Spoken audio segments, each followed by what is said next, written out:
This is the United States Cartoon Football League, where cartoons and football have come together since 1981.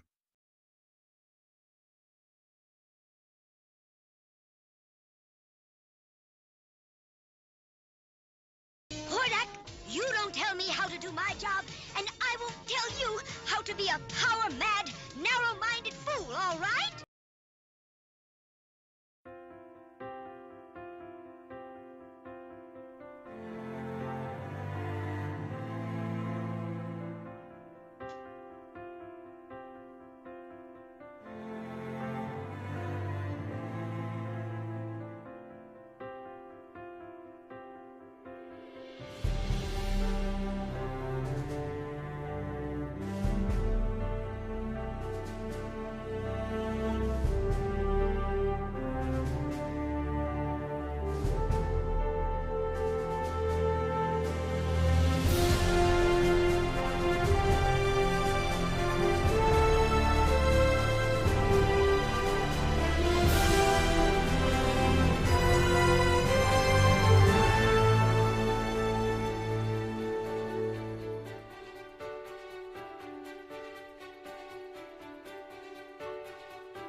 Ladies and gentlemen, what you are about to hear is a brand new Fashion Girl story. Fashion Girl is a fictional character, but like in so many of her stories, the subjects she will discuss are very real. And through Fashion Girl, the author is putting in his own 2 cents about some of them.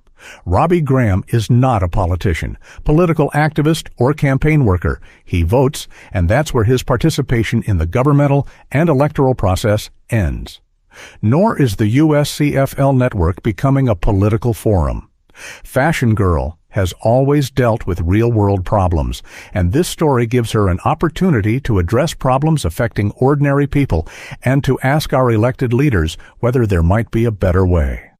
Some of what Fashion Girl says may agree with your own views. Some of it may not. The author is not asking anyone to change political parties or telling anyone how to vote. He is simply using a character he created to express some thoughts about the country we share and the people our government is supposed to serve. And there's something else special about this presentation. For the first time since Fashion Girl was created nearly 20 years ago, you're not simply going to read her words, you're going to hear her speak. This is Fashion Girl Goes to Washington.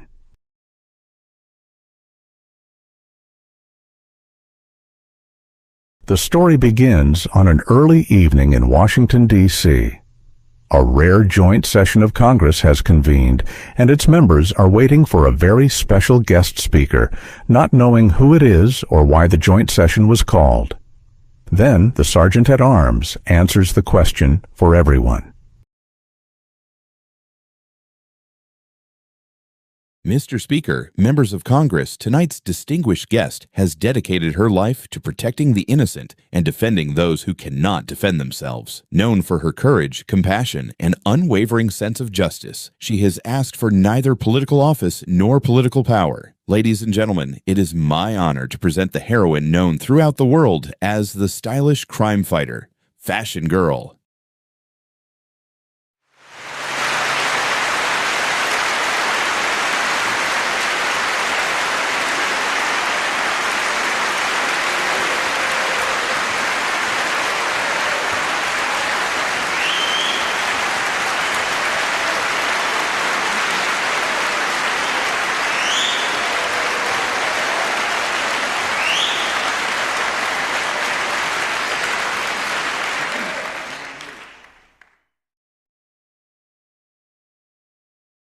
good evening, Mr. Speaker, members of the House and Senate, distinguished guests, and my fellow Americans.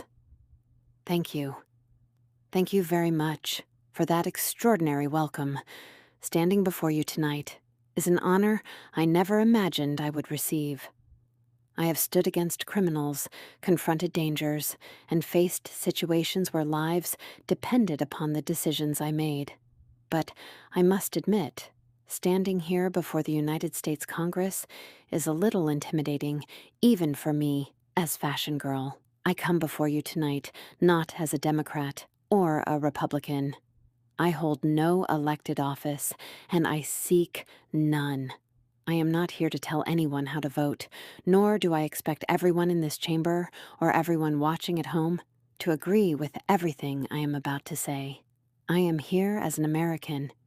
During my life, and as my mother and grandmother before me, I have met people at their very best and at their very worst.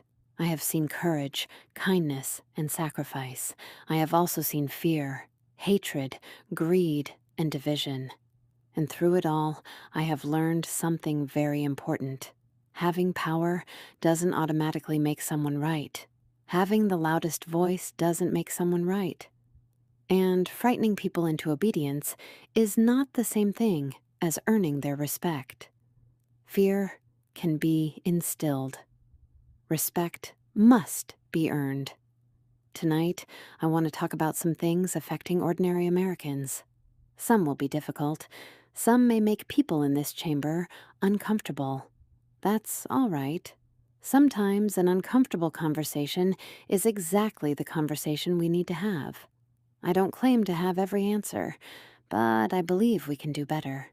And perhaps tonight, together, we can begin talking about how.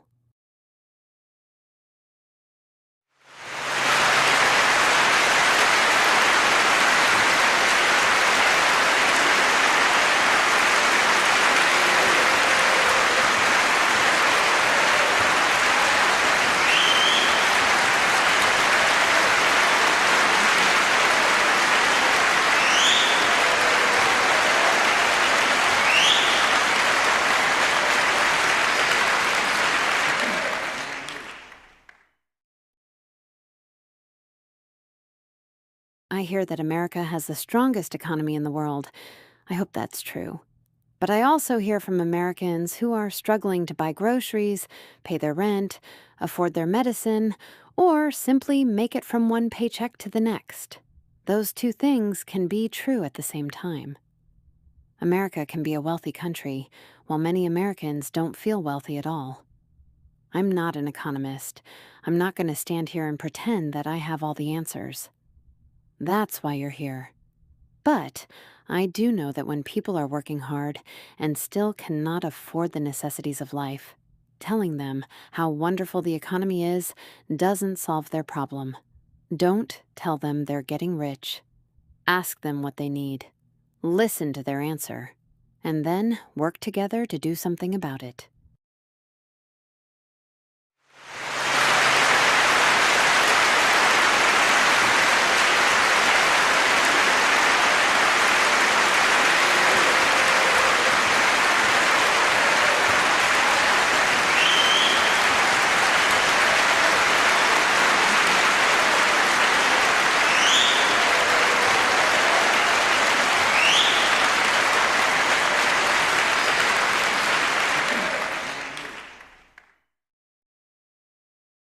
America has laws, and those laws have to mean something. I don't believe that enforcing our immigration laws makes someone cruel. But wearing a badge does not place anyone above the law either. People should not have to fear being hurt because someone made a mistake about who they are. American citizens should not have to prove that they belong in their own country simply because of how they look or the language they speak. If someone is here illegally, there is a legal process for dealing with that. Use it. If someone has committed a serious crime, protect the public. But treat people like human beings while you do it. Give our officers proper training. Give them the tools they need to do their jobs safely. Give the public transparency when something goes wrong. And when an officer breaks the law, hold that officer accountable just as you would hold anyone else accountable. We can protect our borders without abandoning our humanity. Those aren't opposing ideas.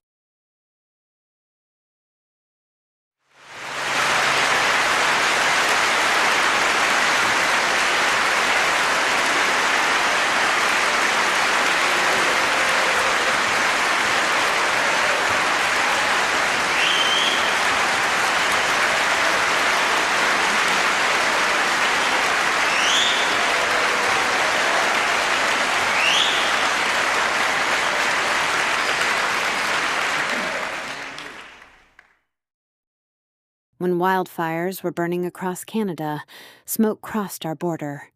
Americans suffered from that smoke, and I understand their frustration. But Canadians were suffering too. They were losing forests, communities, and homes. People were being evacuated. That was not the time to threaten our neighbor with additional tariffs. That was the time to ask, how can we help?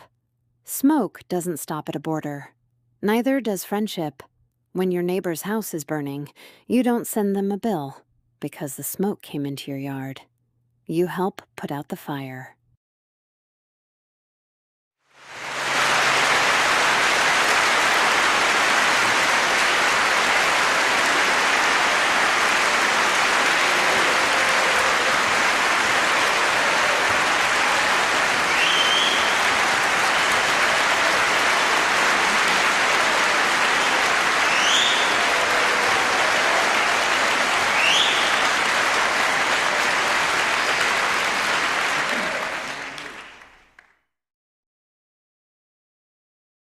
I keep hearing that other countries are paying these tariffs, and that they're making us rich.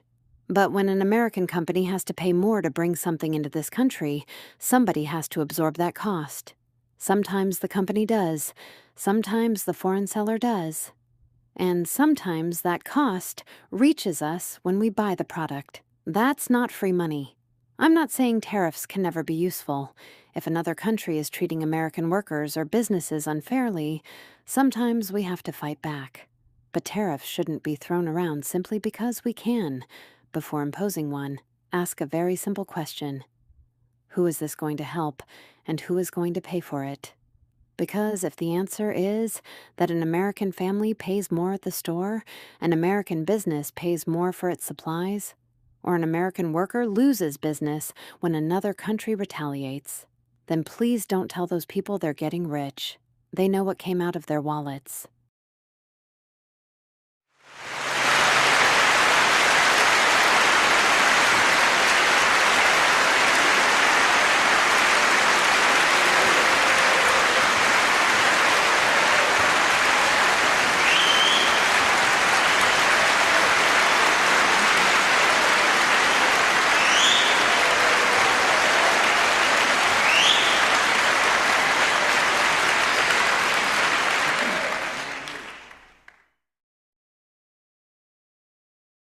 I want prescription drugs to cost less. And if this administration has helped lower those prices, I'll be the first to say, good. Keep going. But please stop telling Americans that you've reduced prices by 500, 600, or 1,000%. You can't reduce a price by more than 100%. At 100%, it's free. At 500%, apparently the pharmacist is supposed to hand you your medicine and a bag of money. I'm pretty sure that's not happening. And behind those numbers are real people. People who need medicine every day. People who postpone seeing a doctor because they're worried about the bill. People who are frightened of what a trip to the hospital might cost them. Healthcare isn't affordable simply because somebody in Washington says prices have come down. If people are skipping medicine they need, putting off medical care, or choosing between health care and other necessities, then we still have work to do. Republicans and Democrats, please stop arguing about who gets the credit. Make health care affordable. If one side has a good idea, use it. If the other side has a better idea, use that too. A sick person doesn't care which party gets the applause. They care about getting better.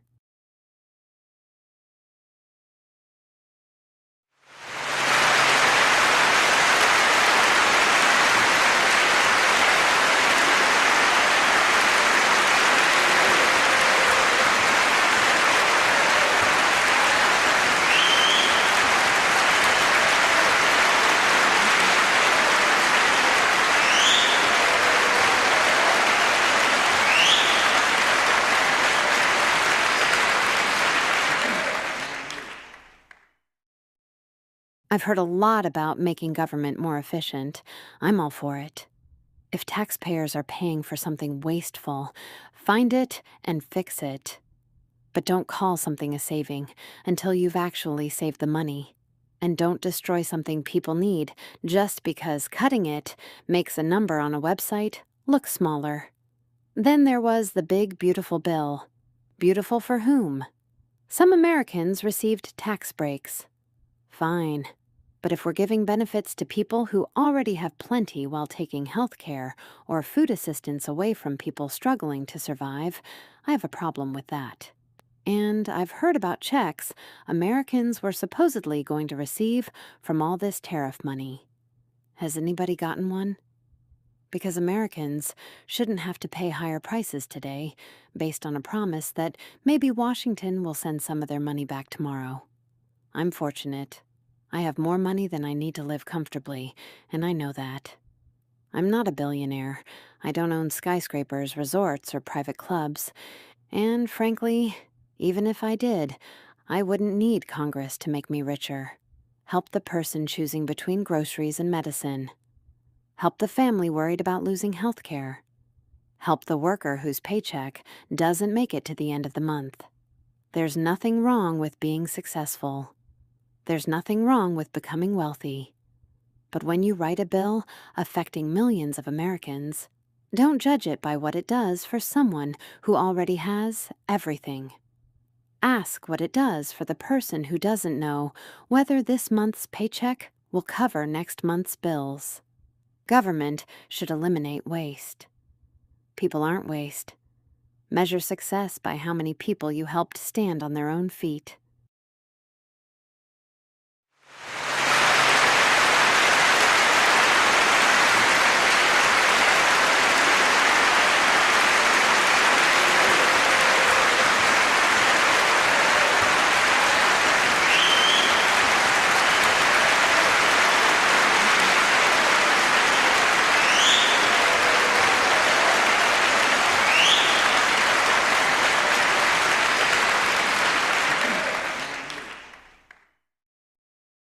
Mr. Speaker, members of the House and Senate, I'd like to talk about women, and apparently, in the year 2026, we still need to talk about where women belong.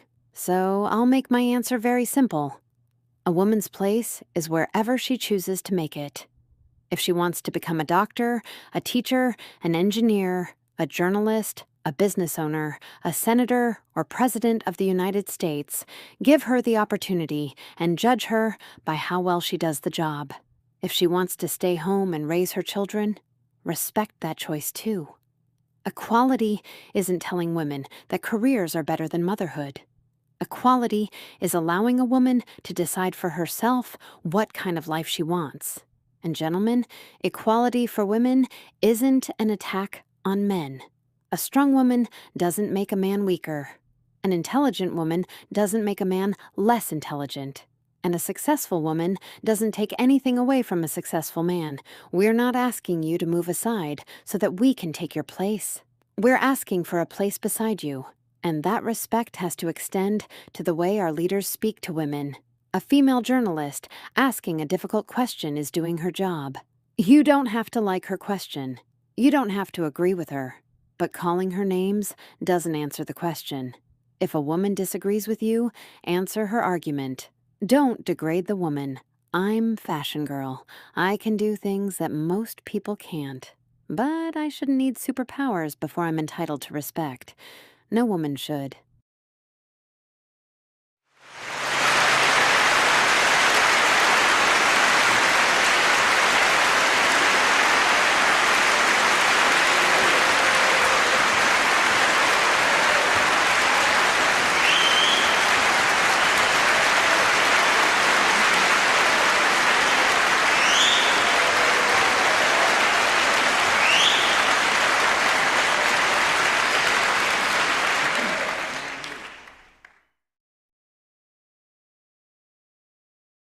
And there is another part of women's equality that is much more difficult to talk about.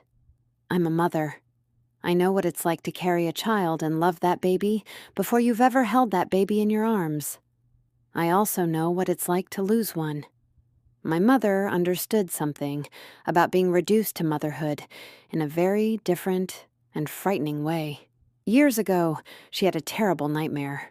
In that nightmare, a man gave her a potion that changed her personality, took away her control over herself, and reduced her to what he wanted her to be, a baby-making machine.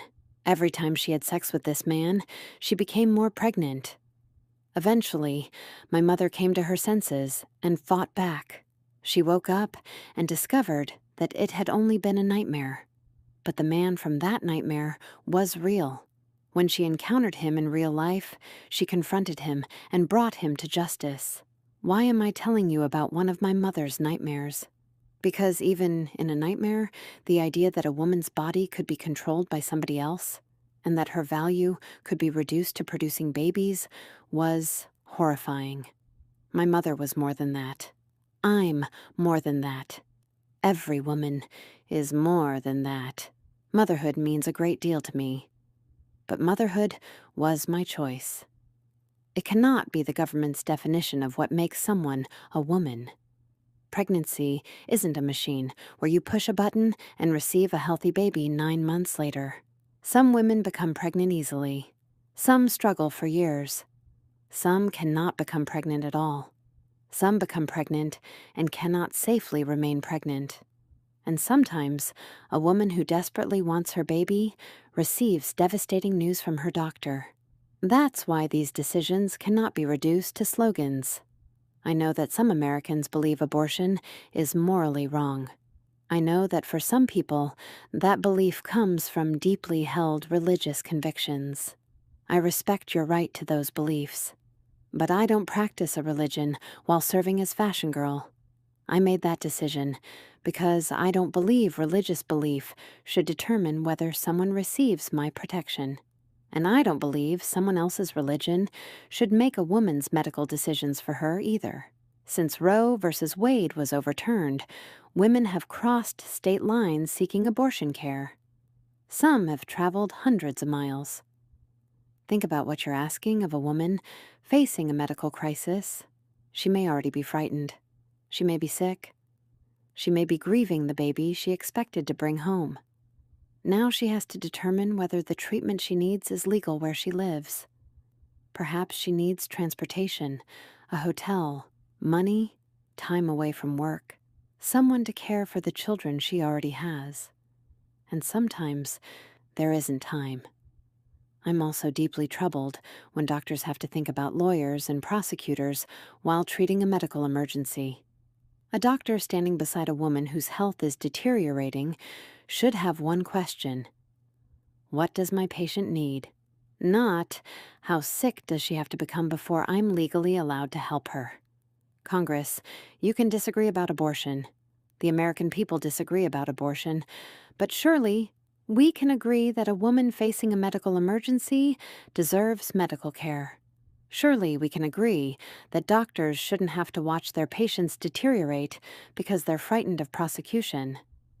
And surely we can agree that women are more than their ability to have children. I'm proud to be a mother.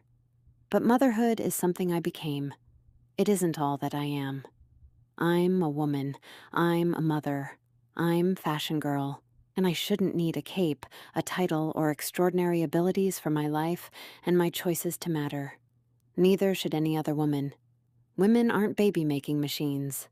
We're human beings. Treat us like human beings.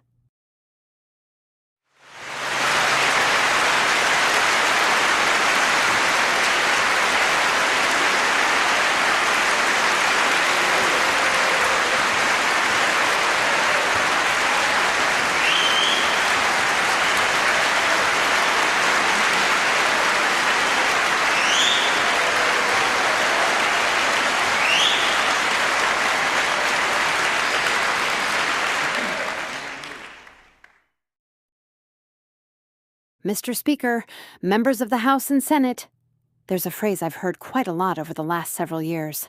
Make America great again. I have a question. What does great mean? Because America was great before that slogan appeared on a hat. America has made terrible mistakes. We have chapters in our history that should make every one of us uncomfortable. Being patriotic doesn't require pretending otherwise. But America has also given the world extraordinary things. We helped defeat fascism. We helped rebuild countries after war instead of simply conquering them. We put human beings on the moon.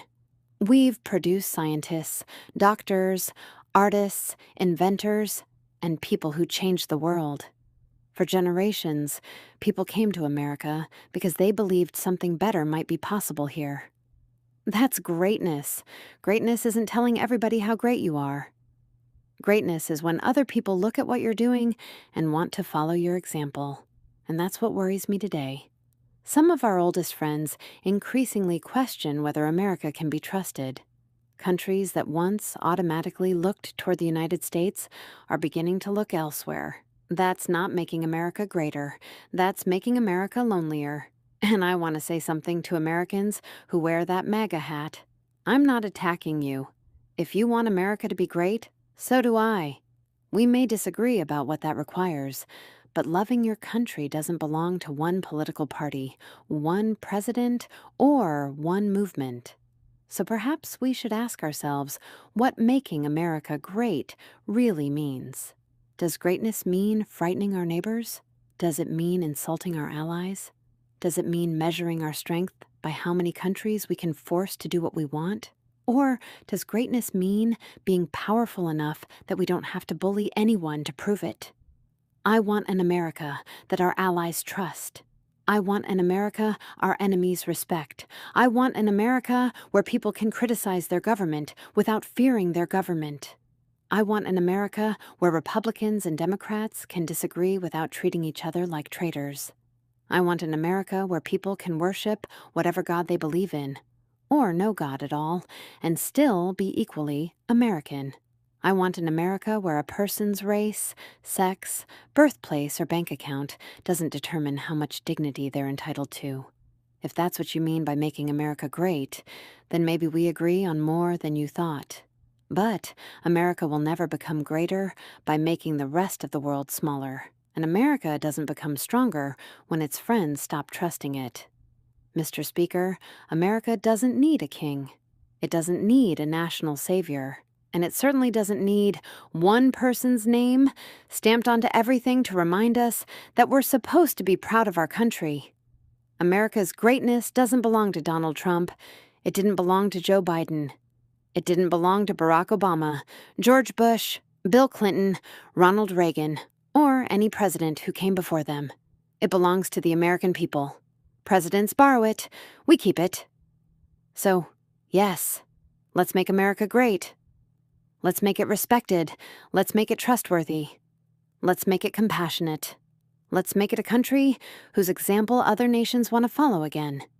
And, perhaps, if we accomplish all of that, we won't need a hat to tell us we've done it.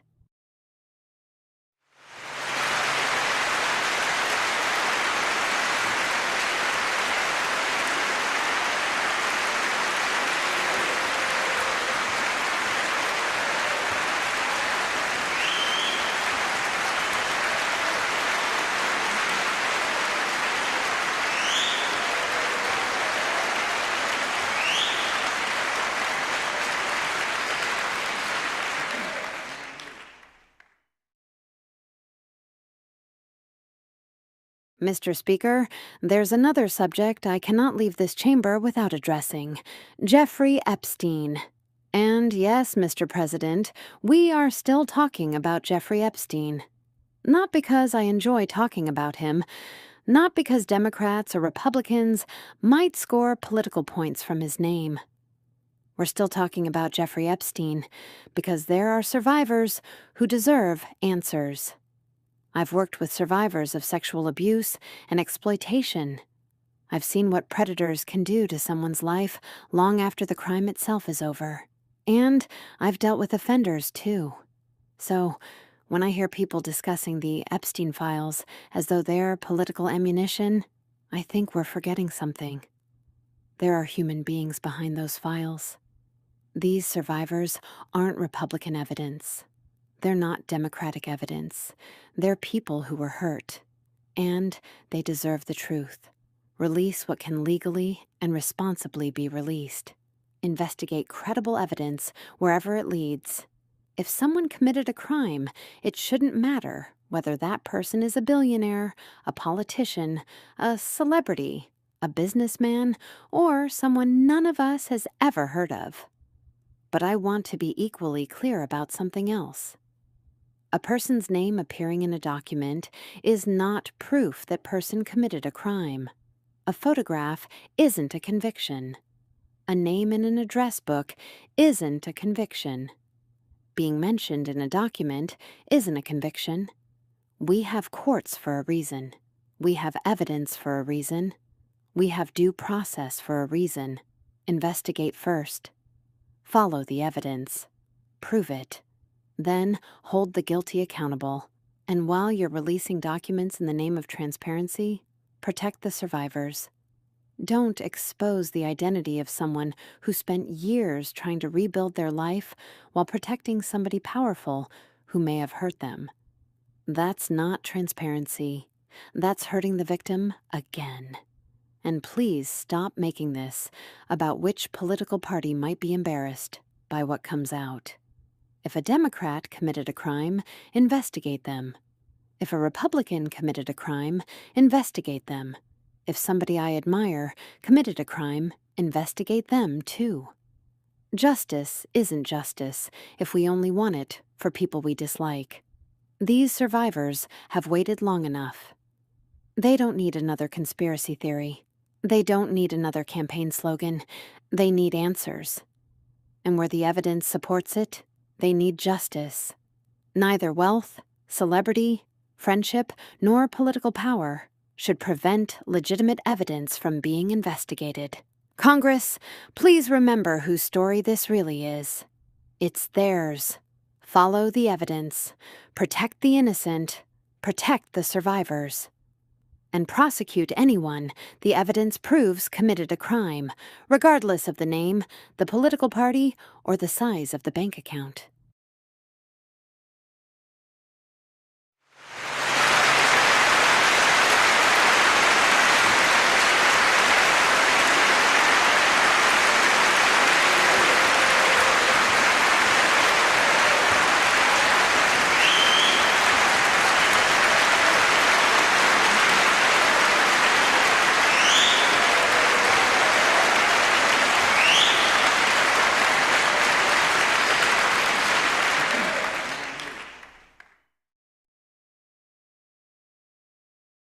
Mr. Speaker, I have fans. I'm grateful for every one of them. Maybe children wear Fashion Girl t-shirts. Maybe somebody has my picture hanging on their bedroom wall. Maybe someday there will be Fashion Girl dolls and action figures sitting on store shelves. There's nothing wrong with that.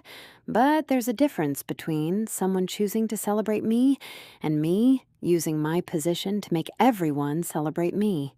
If a company wants to manufacture a Fashion Girl action figure and people want to buy it, wonderful. But imagine if I walked into Congress and demanded that you put Fashion Girl statues throughout Washington.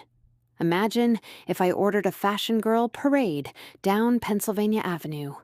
Imagine if government buildings displayed my picture because I wanted everyone reminded of how wonderful Fashion Girl is. You'd probably tell me I'd gotten a little too impressed with myself. And you'd be right. That's the difference I want America to think about. A sporting event can be fun. A race can bring tourists into a city. A mixed martial arts event can entertain millions of fans. But when government power, national monuments, military imagery, and enormous public spectacles continually revolve around one political leader, we should at least ask a question. Who are we celebrating? America or the person running it? Patriotism says, look at our country. Propaganda says, look at our leader. And those are not the same thing. And while we're deciding how government should use its power and resources, let's talk about something far less glamorous. You want to eliminate government waste? So do I. If an agency is spending money unnecessarily, find it. If two offices are doing exactly the same job, ask whether we need both. If taxpayers are paying for something that accomplishes nothing, fix it. But please understand the difference between cutting waste and cutting capability. The CDC watches for diseases that can make us sick. The FDA helps determine whether our medicines and food are safe. The NIH conducts and supports research into diseases that can kill us. The EPA protects the air we breathe and the water we drink. Those aren't glamorous jobs. Most Americans will never know the names of the people doing them. That's not evidence that their jobs don't matter. Sometimes the best government worker is the person you never hear about because they prevented the problem before it reached you. If you fire the scientist watching for the next outbreak, you may save their salary today. What happens when the outbreak comes tomorrow? If you remove the people reviewing medicines, inspecting food, studying cancer, or monitoring contaminated water, don't congratulate yourself for making government smaller until you've asked whether you've also made Americans less safe. Efficiency means accomplishing the same mission with fewer wasted resources. It doesn't mean abandoning the mission. You may see FDA, CDC, EPA, and NIH written on a budget sheet and see 4 sets of initials. An American standing in a supermarket sees something different. They see the package of ground beef they're feeding their children tonight. They see the lettuce they're putting in tomorrow's salad. And they shouldn't have to look at either one and wonder whether the people whose job it was to help keep that food safe were laid off to save money. Food safety isn't political. E. coli doesn't ask whether you're a Republican. Salmonella doesn't ask whether you're a Democrat. And contaminated lettuce doesn't care whether it was grown in California, Florida, or another country. That's why somebody has to be watching. The biggest change I made is this transition. And while we're deciding how government should use its power and resources, let's talk about something far less glamorous. You don't have to agree with everything I've said tonight. I don't expect you to. But somewhere outside this building is someone worried about paying for groceries. Someone wondering whether they can afford a doctor. Someone frightened about what will happen to their family. Someone wondering whether the food they're buying is safe. Someone who doesn't care whether the solution has a Republican name or a Democratic name attached to it. They just want their government to work. I didn't come here tonight to tell you that I have all the answers. I don't. I came here to ask you to remember the people you're supposed to be finding those answers for. Listen to one another. Question one another. Compromise with one another when you can. And when you can agree, disagree without forgetting why you're here. Because the people sitting on the other side of this aisle aren't your enemies. And the people sitting at home aren't red Americans or blue Americans. They're your fellow Americans.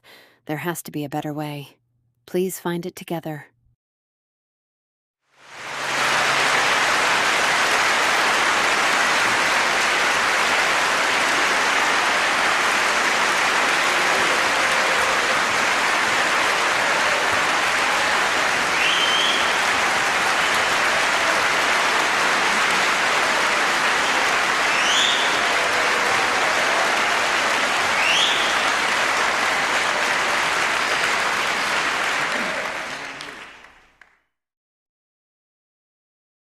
Finally, Mr. Speaker, members of the House and Senate, I've talked tonight about a lot of things that divide us.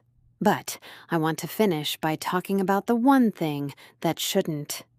We're Americans. Somewhere along the way, we seem to have forgotten that. We don't simply disagree anymore. We label each other. Democrat, Republican, liberal, conservative, MAGA, anti-MAGA, red state, blue state. And sometimes it sounds as though we're describing different countries. We're not. California isn't a blue country. Texas isn't a red country. Florida isn't a red country. New York isn't a blue country. They're American states, and the people living in them are Americans. A Democrat whose house is burning doesn't need a Democratic firefighter. A Republican having a heart attack doesn't need a Republican paramedic. When a hurricane destroys a community, the storm doesn't check the voter registration records before deciding whose roof to tear off. And when I see someone who needs my help, I don't ask them how they voted. I help them. Maybe Washington could try a little more of that. I'm not asking Americans to stop disagreeing. Democracy requires disagreement. I'm asking us to stop treating disagreement like hatred. Someone who voted differently from you isn't automatically stupid. Someone who disagrees with you isn't automatically evil. And someone who criticizes the President of the United States isn't automatically an enemy of the United States. You can love America and disagree about how to make it better. That's what democracy is supposed to allow us to do. Members of Congress, look around this chamber. There's an aisle running down the middle of it. It's useful for walking. It shouldn't be a wall. You were elected as Republicans and Democrats. I understand that. But you weren't elected only to represent the people who voted for you. The moment you're sworn into office, you represent the person who put your sign in their front yard and the person who put your opponent's sign next door. Both of them are your constituents. Both of them are Americans. And both of them deserve your attention. I told you, when I began tonight, that I don't vote while serving as fashion girl. That's one of the reasons why. If you're in danger, I don't want to know whether you're a Democrat or Republican. I don't want to know whether you voted for Donald Trump, Joe Biden, or somebody else. I don't want to know whether you're Christian, Jewish, Muslim, Hindu, atheist, or anything else. I want to know one thing: do you need my help? If the answer is yes, I'm coming. Because protecting an innocent person doesn't have a political party. Neither does hunger. Neither does illness. Neither does poverty. Neither does grief. So, maybe it's time we stopped asking whether an idea came from the red side or the blue side and started asking whether it's a good idea. If a Republican has a good idea, Democrats, listen to it. If a Democrat has a good idea, Republicans, listen to it. Compromise isn't surrender. Sometimes compromise is called governing. We're not going to agree about everything. We never have. And we don't need to. But there are more than 300 million of us sharing one country. None of us is going anywhere simply because somebody else won an election. So we have two choices. We can spend the rest of our lives trying to defeat one another. Or we can figure out how to live with one another. I choose the second. I'm not asking you to stop being Democrats. I'm not asking you to stop being Republicans. I'm asking you to remember what you were before either one of those things.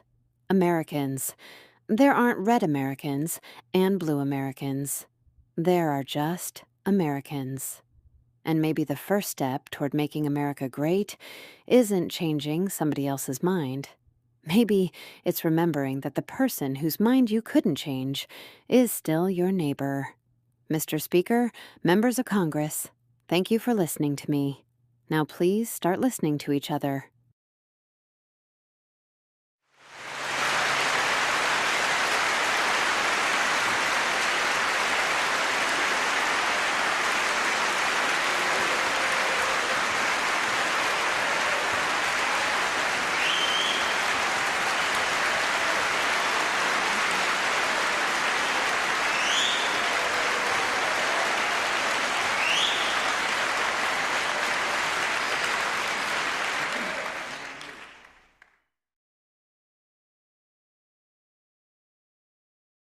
Epilogue. Fashion Girl came to Washington knowing that one speech would not solve the problems facing the country. She didn't expect every member of Congress to agree with her. She didn't expect every American watching at home to agree with her either. That wasn't why she came. She came because disagreement doesn't have to mean hatred.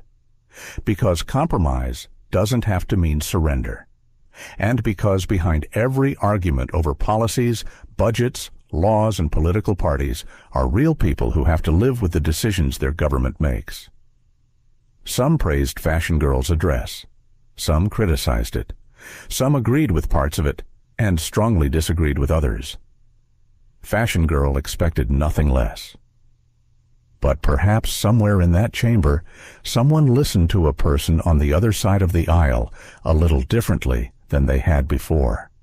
Perhaps someone watching at home considered an argument they had previously dismissed. And perhaps Fashion Girl accomplished the only thing she truly hoped to accomplish that evening. She started a conversation. Whether anything changes because of it is no longer up to Fashion Girl. It's up to us.